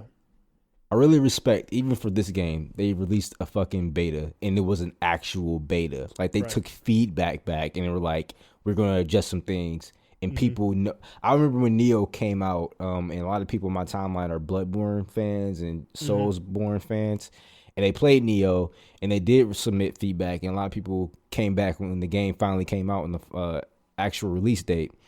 They're like, wow, they really improved the game. Like, it's not as hard. It's not one-shotty. Like, I'm not getting one-shotted, because that was a major complaint with the Neo demo, that people were just getting one-shotted, and it was way too hard. Like, I saw a lot of people saying it was way too hard. And I remember it was pretty rough. Yeah.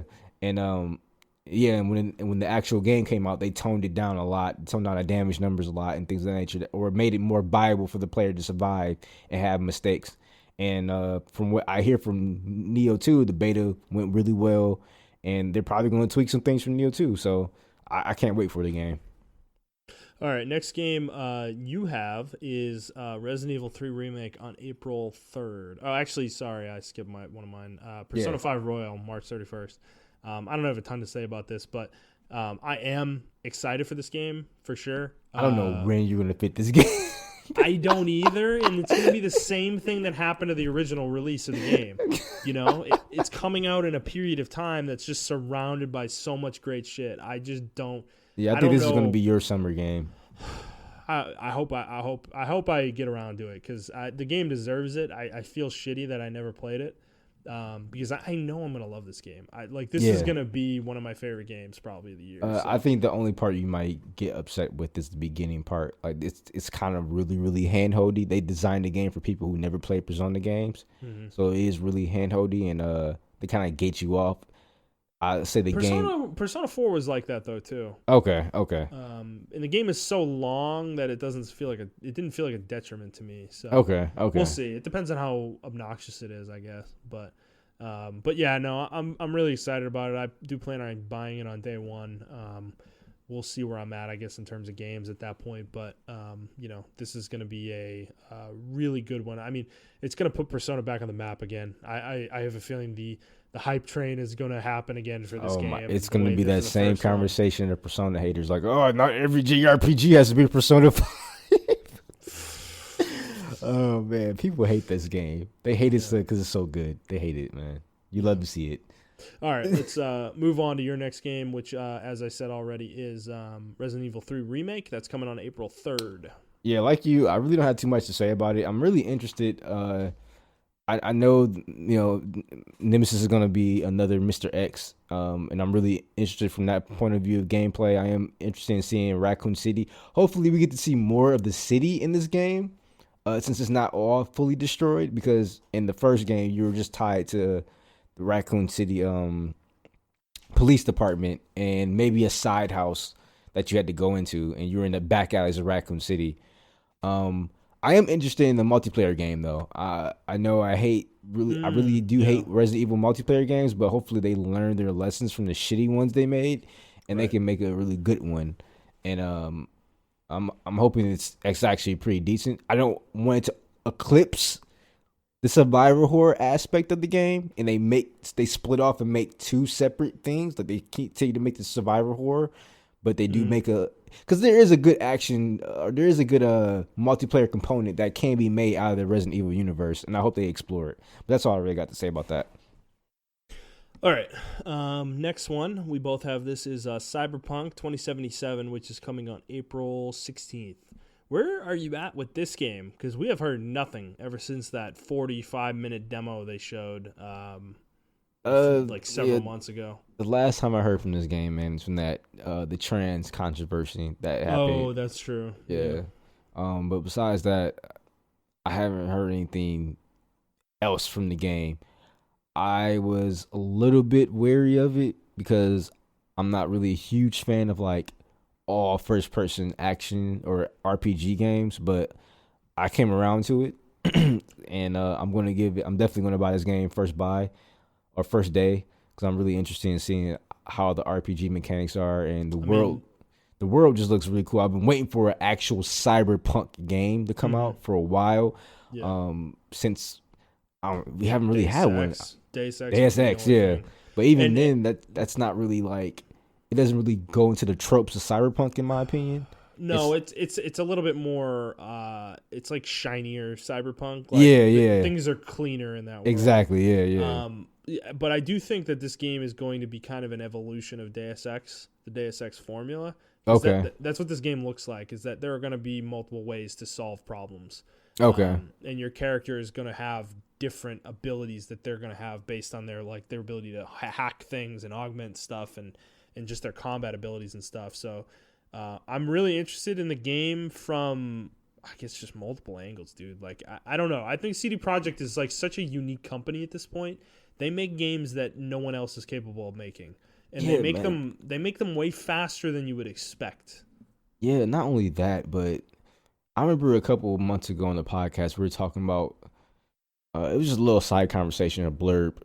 We were talking about the detriment of open world games and how, saturated they became. And fortunately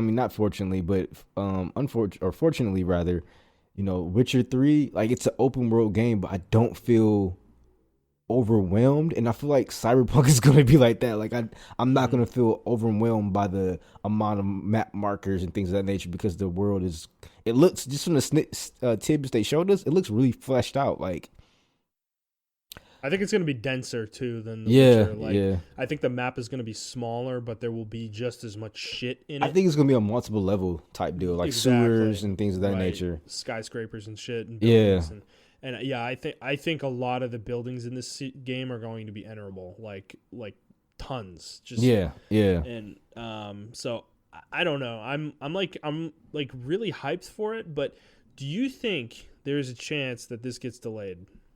Yes. Okay. I think I don't think it's gonna be a huge delay. Well, what percentage do you put that at? Like how likely do you think that is? Because I'm kind of sitting around like 40%. I'm lower than that. I think it's gonna be like 25%. It's a 25% chance. Because dude, we've heard so little recently about. Like, is this game gold?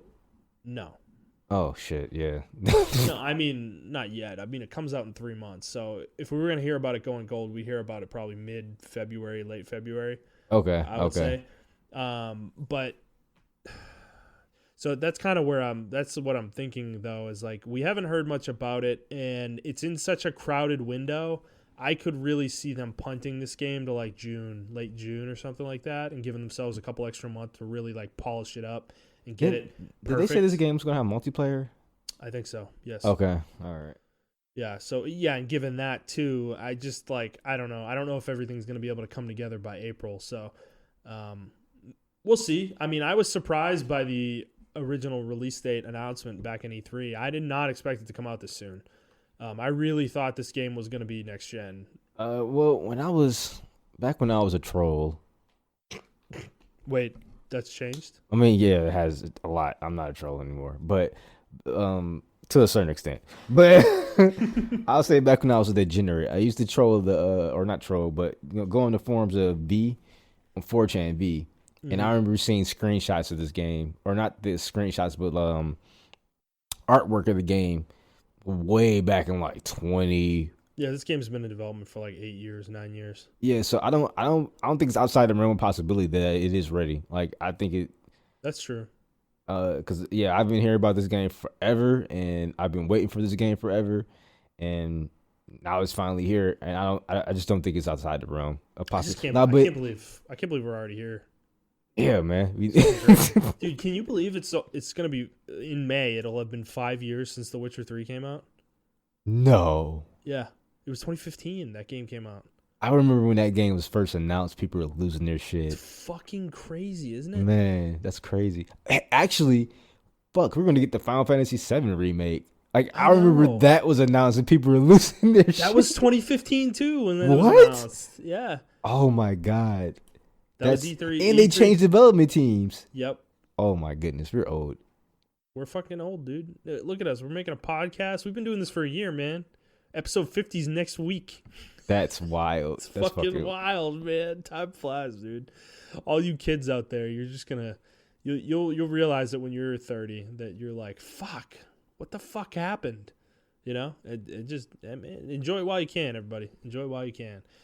So yeah, I mean, Cyberpunk I think is, I don't know. God, man, there's some really great games early in the year this year. Like, I don't know. We were talking about it off mic. Like, I am kind of surprised, like, when I was going through the list, how few games there actually are that I'm interested in. I thought there were a lot more, but given the meat on the bone that is going to be on most of these games, like, there is going to be no shortage of things to play for several months after March kind of starts. So I think these first 2 months, I'm surprised actually at how little there is to that's coming out. But I guess that's kind of become the norm, you know. Late February, early March is really where shit usually starts hitting the fan. Yeah, this year. So not surprised, but man, the density of the 8 weeks from the beginning of March to the end of April is just nuts. In terms of the quality games. So, all right, next game on the list, you have Trials of Mana, which is coming out on April 24th. Yeah, I never played the original Trials of Mana or anything. This is a remake, right? This is a full-blown remake. And I never played the original Trials of Mana, and I never played the Mana series at all. So I think this is going to be a great entry for me. Because I know the other games are like 2D sprites, but it's more like, it looks like more of a Chrono Trigger type deal, right. But even though it's action RPG-ish. So I'm really looking forward to getting to it. I mean, I don't really have too much to say. I like the gameplay that I have seen.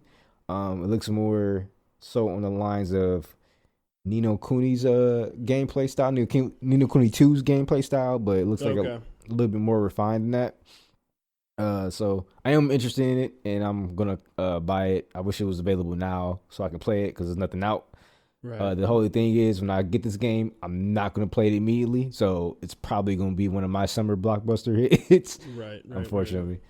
Right. Okay, next game we have is Last of Us 2, which comes on May 29th. So I mean, you're a well-documented hater of this series, so I'm surprised this is on your list. I still want to finish it, just because I'm a documented hater. No, I'm not a documented hater. I like the game. You never beat the first game? I did. I like the game. You did or didn't? I did. I did beat it. Oh, okay. Yeah, okay. I did. I just don't believe it's the greatest game of this century. Yeah, like people, how you feel about God of War is how people feel about this game, and Understood. I agree with what you're saying. Yeah, I don't feel like it earned that from me. Like it didn't. I mean, it got tens at like every critical outlet everywhere. It was pretty absurd. I don't think this game is that fucking good. This game the never. Gameplay is really stock, like third person action. Like it's nothing special in that regard. I just think the story is so good. The story is very good, but even then, though, right? Like it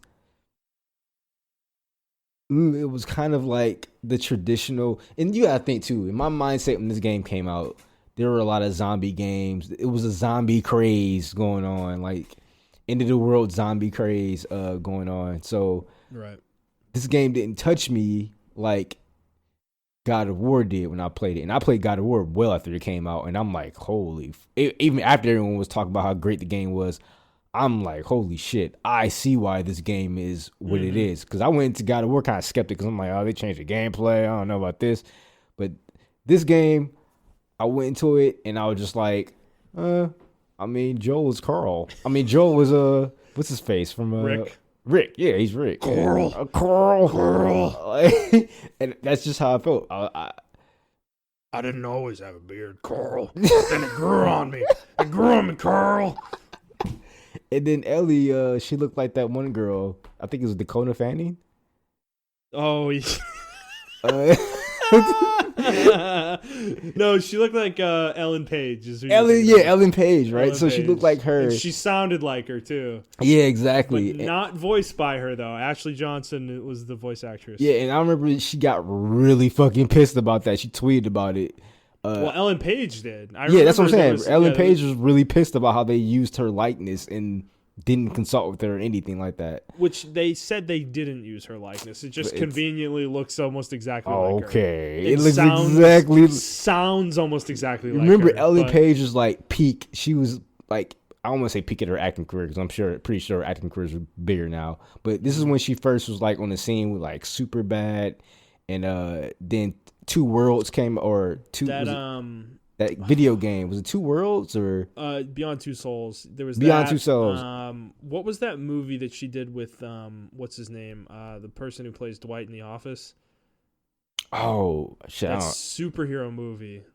Yeah, I know what you're talking about. I can't remember it though. That movie came out around this time too. Yeah, so she was pretty big at that point. Yeah, she was pretty big. She was just breaking into her career and stuff like that, or in the midst of it. And I remember Last of Us, like, you know, the poster came out and everyone was like, holy shit, you did this game too? And she was like, actually, no, I did not.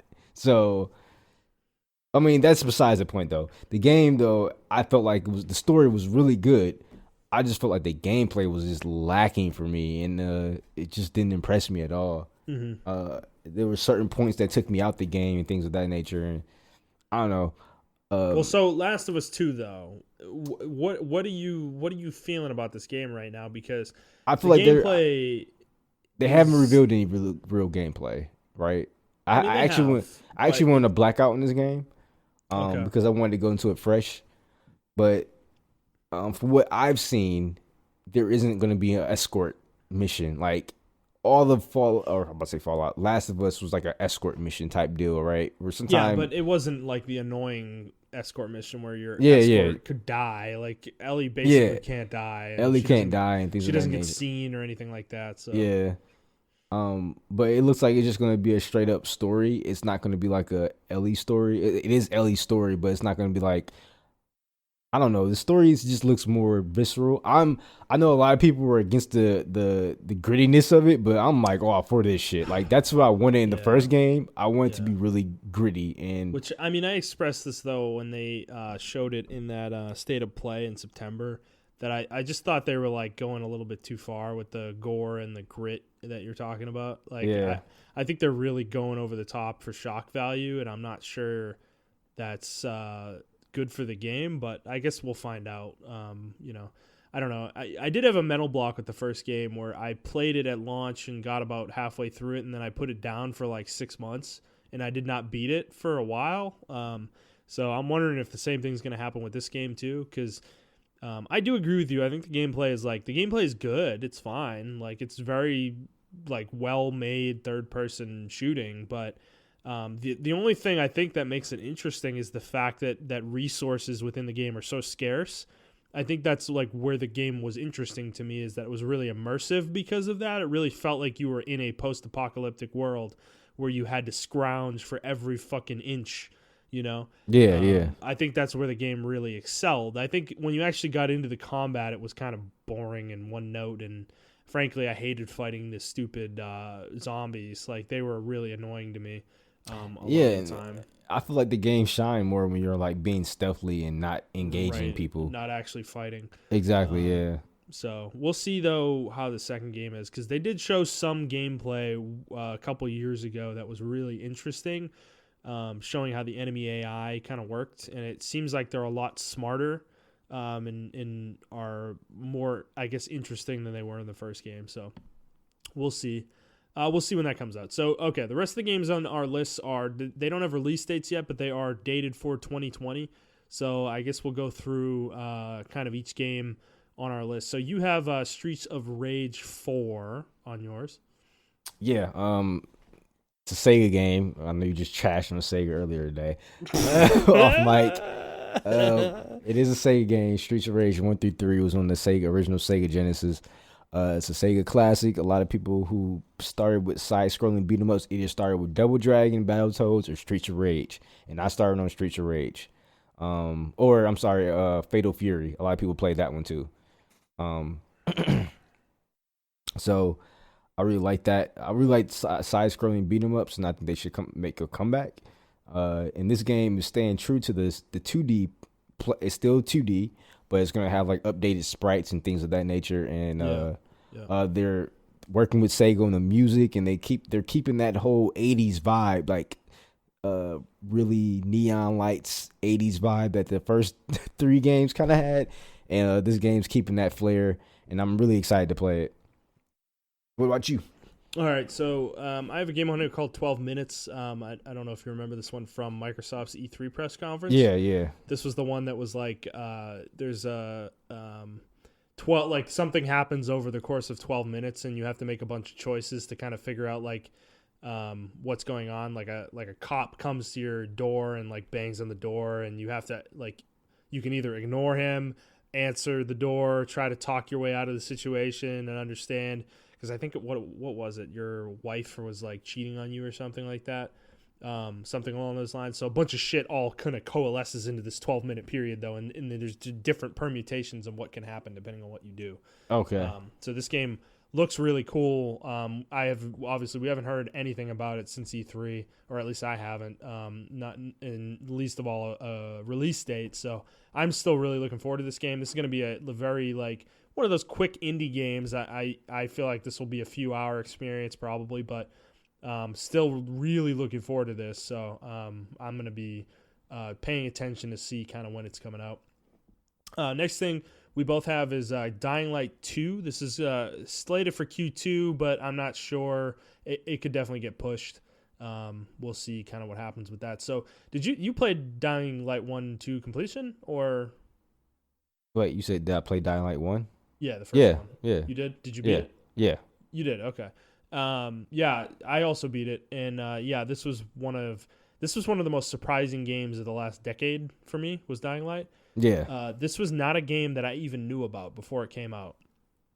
And I remember I was watching streamers at the time play it, and they were like, fuck, this game's good. And I was like, you know what? Fuck it, I'm going to try it, you know? And I ended up like really falling in love with this game. I thought it was really well made. Yeah, this game was really surprising for me. When I played it, I think my brother just told me to play it, and I played it with him. And once we started playing it, and he even stopped playing it, I continued to play it because this game This game actually changed my mind about first person stuff, like action stuff like Me this. too. Because I think before this it was what was it Mirror's called? Edge. Mirror's Edge, and that was okay. But this game really pushed what Mirror's Edge could do as far as that viewpoint and like parkour and then it had like a little mini RPG element to it. Well, you even put points. combat. Yeah. Yeah. And I thought the open world and how you traverse through it was really cool. I thought the world was cool and everything of that nature. So I mean, it had a really unique take on zombies and things of that nature. Yeah, I agree. I think it did too. And yeah, it was the thing is with Dying Light 2 though is that it seems like the world has further decayed since the first game. Because in the first game, like only the city you're in is infected. Yeah, and it's being quarantined. But it seems like things have deteriorated worldwide in the second game. So I'm not sure how I feel about it from that perspective, because the first game had some really unique mechanics that I think would be difficult to replicate in this second game. And I don't know if they really want to replicate them. I'm not sure they do, but it seems like there's going to be a lot of choices that affect the world state as well in this second game.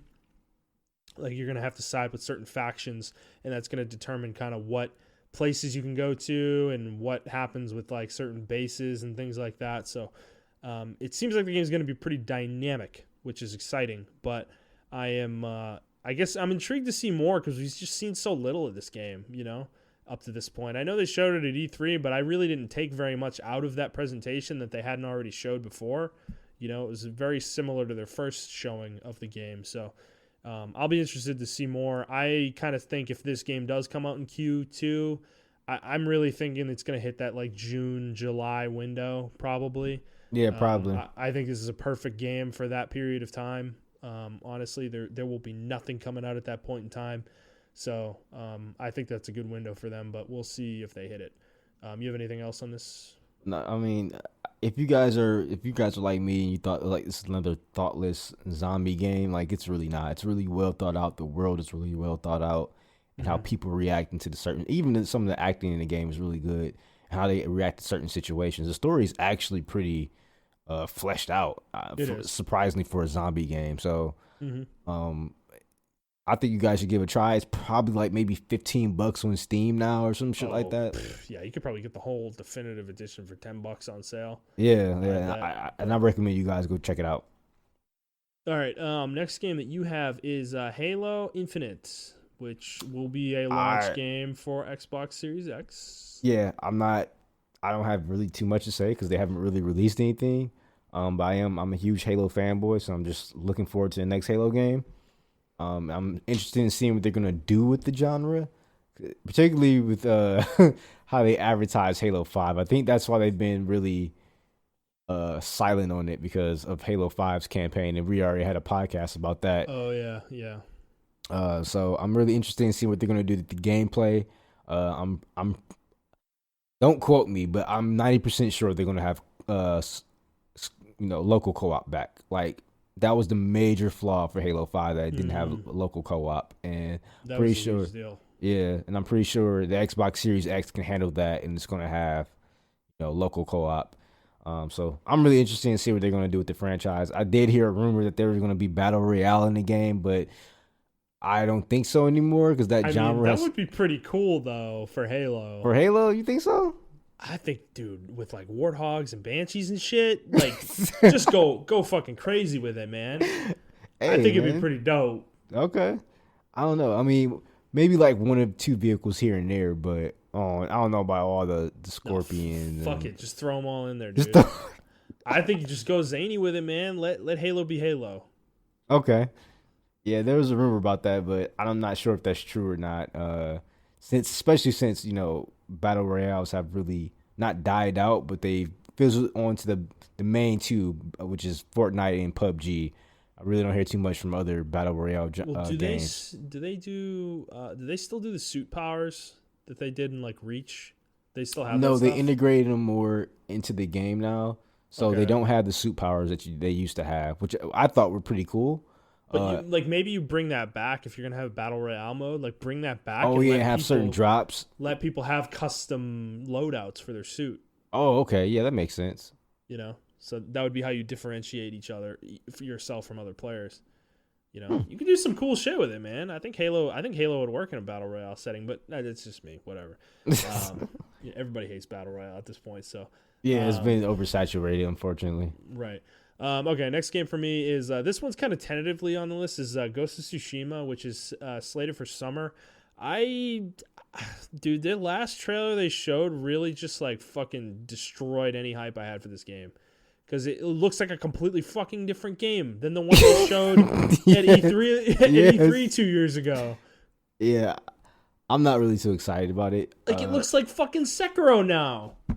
It doesn't even look like Sekiro. It looks the character looks like Sekiro. Oh, yeah, the character looks like Sekiro. The main character looks like Sekiro. Like, they didn't actually show gameplay, so I don't know. It looks like it's going to be a shittier version of God of War. Like, that's how the combat wise, that's what it looks like. It looks like it's gonna be upset because, dude, what they showed 2 years ago at E3, you remember that trailer, right? Yeah. That shit looked awesome. It looked like a samurai fighter. Like you're going 1-on-1 with samurai. Like it was really methodical and precise. Yes, It was slow, not like a fast paced game. I really hope that like I hope that what they showed was like a one aspect, half of the game, like maybe there's two different gameplays, like maybe you play from the ninja side and you play from the samurai side. I hope so. Because this was going to be my like samurai game. Like I remember talking about it and I was like, man, we haven't really got an authentic samurai experience from any games lately. Right. And this game, like you said, looks slow, methodical. Looked like you're gonna have to press certain buttons just to get not even combos. Like it was gonna be like a sword fighter, like almost like a fencing game. Like, like it just, I don't know, like it. Like no, you're right. You're right. It looks like it was gonna be like a sword fighting samurai fencing game. And so now I hope it just doesn't turn into some fucking rote action game. I think it is, man. I think it's gonna turn into. I'm gonna be so disappointed if that's what ends up happening here. Oh, man, that's bad. They do that. If they do, because that's what I'm saying. The game, like that trailer, made me think of Sekiro. I was thinking Sekiro when I was watching it, because the trailer at the Game Awards didn't show gameplay really. It showed you like riding a horse around, which fucking whatever that could be. They claimed that was gameplay though. Like, but there was a cut scene in there though where he was doing ninja shit, and it was very like Sekiro-esque to me in terms of the way the character was moving around and stuff. Like, I don't know. So I hope I'm wrong, and I hope it's more like that game that they showed a couple years ago. But I guess we'll find out more. I expect we'll get one more trailer probably before the game comes out. But I guess we'll see more along those lines. So the next game you have, and I also have this, is Tales of Arise, which we don't have a date for this. It's dated for 2020, but this is the one game on both of our lists that I actually kind of feel like could get completely pushed out of the year entirely. I don't think this game is definitively going to be coming out this year. But we don't know much about this game either, so I don't know how much there is to say really. In terms of this, we've only seen the one trailer that we saw at E3 at Microsoft's conference. But has your kind of thoughts on this game changed at all? Because we were both hyped as shit after E3 when this was shown, but are you kind of in that same spot or that same headspace still? I'm not as hyped for it as I thought I was gonna be, because it looks like, just the gameplay I did see, it looks like it was more of a standard Tales game with better graphics, and I thought they were going in a different direction with it. I don't know what direction I thought they were going in, but I just thought they were going in like a way different direction than what it looks like. So did you go back to the trailers and kind of look at it more in depth, or? Yeah. I remember seeing it, and I think I felt the same way you did, but I like the gameplay looked a little bit more, I don't know, like what about it kind of like stuck out to you, I guess, that makes you feel that way?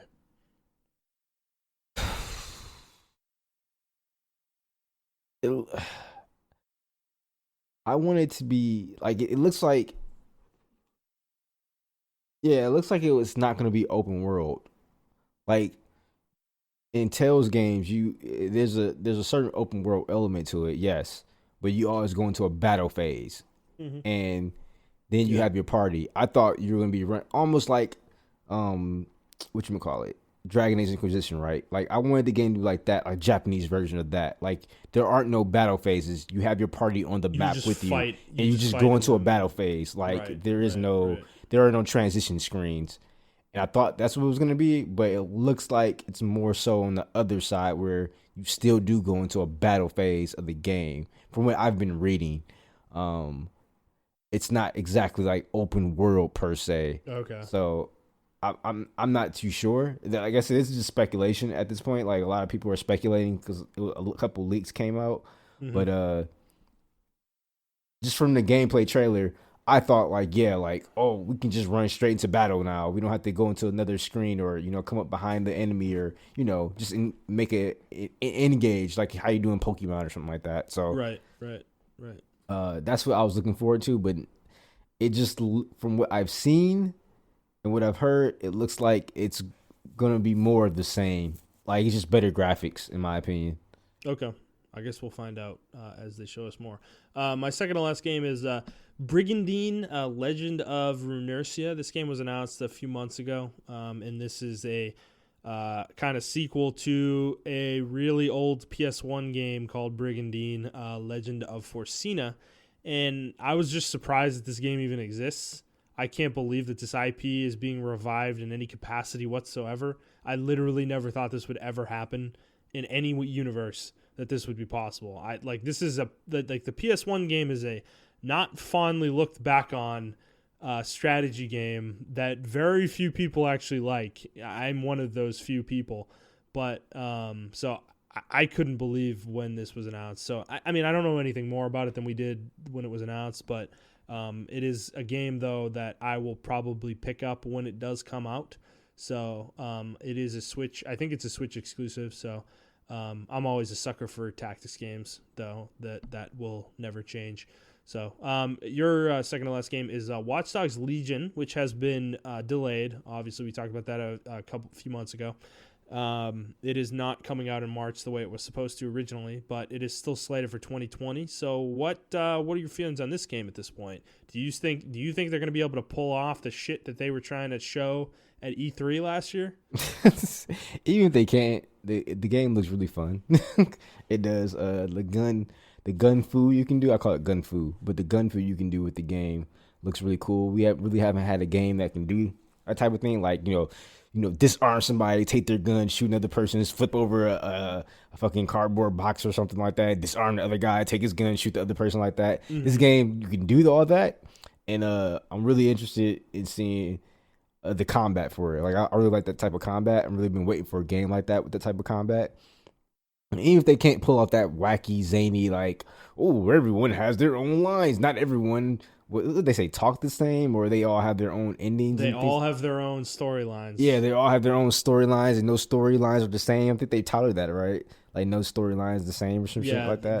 That's what they're trying to sell. That every NPC in the game has their own unique storyline. Yeah, and you can get any of them. That I don't believe. You don't think they're gonna be able to pull that shit off? I don't think so. Because that sounds insane. I can see them doing different voice lines and different things of that nature with AI. So they may have an AI that can mimic, different voice inflections and things of that nature. Because that is a true technology out there. So I can see them doing that and having the person say anything. So in that capacity, maybe, but I just don't feel like the consoles that we have now can handle that. That's a lot of processing power. And I feel like this will be like an Xbox Series X or a PS5 thing. Well, is that why? I think that's why this got delayed. Yeah. I think most definitely. I think they realized that and were like, "Fuck, we need to put this on the new consoles." Yeah. And I don't know. They're probably gonna make shitty versions for PS4 and Xbox One, but I have a feeling they're gonna be vastly inferior to whatever comes out on the new consoles. Because I'm 100% with you. I could see this getting pushed out of this year, like to next year entirely. Yeah, that'll probably be their safe bet. But I guess we'll find out, But, all right, so our last game, we both have this on our list, is Xenoblade Chronicles Definitive Edition. We've talked about Xenoblade Chronicles a lot, but the fact that Nintendo is remaking it basically is really interesting to me, but at the same time, I'm not sure what to expect. So the game looked great in the initial trailer that they showed a few months ago, but I guess we were we were talking with Andy today, and he loves Xenoblade Chronicles 2, whereas I think it's the weakest entry in the series, which, I mean, is not a detriment to it. It's still a great game, but I think Xenoblade Chronicles 1 is my favorite, and we were talking about the gameplay, and he thinks the gameplay of Xenoblade Chronicles 2 is better than 1, and I kind of disagree in certain ways. So the interesting thing though is you guys kind of speculated that, you know, what if they change the gameplay in Xenoblade Chronicles 1 to play more like Xenoblade Chronicles 2? And I was like, fuck, man, I hope they don't fucking do that. I'm gonna be pissed because I think this game plays well. I think there's definitely things they can improve to bring it into the modern day and make it really feel excellent. But I think emulating what Xenoblade Chronicles 2 did is not necessarily the answer to that quest or to those improvements, to what those improvements would be. So, but what do you feel about that, I guess? I'm looking forward to the game. Man, it's kind of hard to say. I'm looking forward to it. I just don't know if I'm super excited for it. Yeah. Like, I really think it's just going to be like a skin upgrade. I don't think they're going to change the combat. I know they said they changed it. A lot of people said they're changing a lot of stuff around, but I really just think it's like, you know, we're going to make we're going to make the game look beautiful, and that's okay for me. Yeah. Dude, there's speculation that they're going to add content. I don't think so. I don't think so. I disagree with you. Why would they do this project and kind of angle it as like a brand new project from Monolith Soft if that's all they're doing? Well, because you know there's, what? Dude, there's a lot of shit. There's a lot of shit in this game that people have well documented that is not in this game, but like there are literally areas that you can't go to that don't have anything in them, but it like looks like they wanted to do something with, but they didn't have time or couldn't make it work on the Wii. Yeah, from that aspect, I do agree. Maybe I'm just jaded. I think I'm jaded because I really wanted a Switch. I mean, I really wanted Chronicles X. Xenoblade Chronicles X, and I didn't get that. Instead, I got this. So I think you're still gonna get it, dude. I don't think so, man. I think you are. That game is stranded on a console that has sold like 16 million units. I just don't think they're gonna leave it there. I really think they will port it over to Switch at some point because, I mean, we've got a bunch of speculation right now that there's going to be a Pro model of the Switch coming out, and Nintendo's planning on supporting the Switch for years to come. Like, it is not going away anytime soon. So I really feel like they will port Xenoblade Chronicles X over, and I don't think they'll remake it necessarily, but I definitely feel like they will like at update least remaster it and make it playable on the Switch. Yeah, I'm looking forward to this game because I actually want to finish it. Like I really want to finish it on the Switch, and I'm gonna get that opportunity now. And the graphics look a lot better and things of that nature. So I'm really, really interested in playing this game and finishing it because I never got a chance to finish it. Right. And I didn't have a problem with the combat. In the first one. Yeah, I didn't have a problem with it. I was on your side when I say the combat was faster as far as the character movement was faster. Like the characters can get around the characters and they can get around an enemy in the back really fast compared to like Rex in Xenoblade Chronicles 2 and your other characters. They were really slow That's awful. Unless they threw the blade up in the air and doing a special blade move, then your character moved really fast. But besides that, yeah, they were kind of tethered to the ground. But I am excited for it, so I can't wait for it. Word. All right. Any other games that you didn't put on your list that you can think of that you're excited for? Not off the top of my head, no. I did hear about Sonic, a leak of Sonic Adventure 3 coming out, and it's being made with the original creators of Sonic Adventure. Ooh. So, I'm excited for it. Yeah, I'm excited for it, but I'm afraid that they're just going to go with that whole boost to win mechanic, and Adventure wasn't the boost to win mechanic. It was an actual Sonic game. So yeah. What about games that aren't announced? How many games do you think we haven't heard about are going to be announced and released this year for the launches of Xbox One, Series X and then the PS5. Because I have frankly actually think it's going to be a lot, like not like a ridiculous amount, but I kind of there's been rumors of an Uncharted 5 being in development, a Demon's Souls remake being in development, and all these all over the place. I've been hearing this for months, and I kind of feel like the timing is launching with the PS5. Honestly. And this is somebody who's coming from like, I primarily play my games on Xbox. I'm more excited for Sony's lineup than Xbox's lineup. Yeah. I think Sony's going to have a lot more exciting single player games to come out with. I think from a multiplayer standpoint, Xbox is going to have it, even though they're trying to tackle the single player space. Right now, I just don't see it. I just see... Until their studio has to prove something to me as a consumer, right? Like, I just can't take their word for it that, we got these studios and they're making great games. They've announced shit with them. Exactly. So, and whereas Sony, they have a proven track record, even though they haven't really announced anything either. Like, I know their first party studios, like Guerrilla, I know they're cooking up something. They have to be cooking up something right now. They're just not quiet for no reason, So... Well, right. It's been 3 years since Horizon came out. Exactly. Santa Monica, I think it's been 2 years since God of War came out. I don't think we're anywhere near that with them. But, I'm not expecting anything from them. Insomniac, though, I think we could hear something about we can definitely hear something from them. Yeah. Soon, because I have a feeling that like we could be getting a new Spider-Man game, not this year, but maybe next year. Because they've already got the map built, they got the engine set up and everything, and Spider-Man's move sets. I think they could turn a game around really quickly with that. Yeah. And then I think even like we know Sucker Punch, Naughty Dog, but there's definitely more. Like I said, an Uncharted game potentially is supposedly in the works. Maybe a Demon's Souls remake. That would be kind of crazy. So, and honestly, Bloodborne 2 has always been getting thrown around too. That's a possibility as well. So I guess we'll find out as the year unfolds. But I think the key moment is going to be when Sony officially reveals the console, which I think is going to be happening in the next couple months. I'm really still believing that February is the time. I could see March, but I feel like February would be perfect right before all these AAA games start coming out. Just drop it right then. They're going to do it during the Super Bowl. Well, I mean, everybody thought they were going to do it during CES this week, and it ended up just being a fucking PS5 logo reveal, which is literally the same logo as the PS4 with a 5 instead of a 4. Like, I don't understand why people thought Sony was going to announce the console at fucking CES. Like, are you kidding me? Come on, guys. This is in 1999.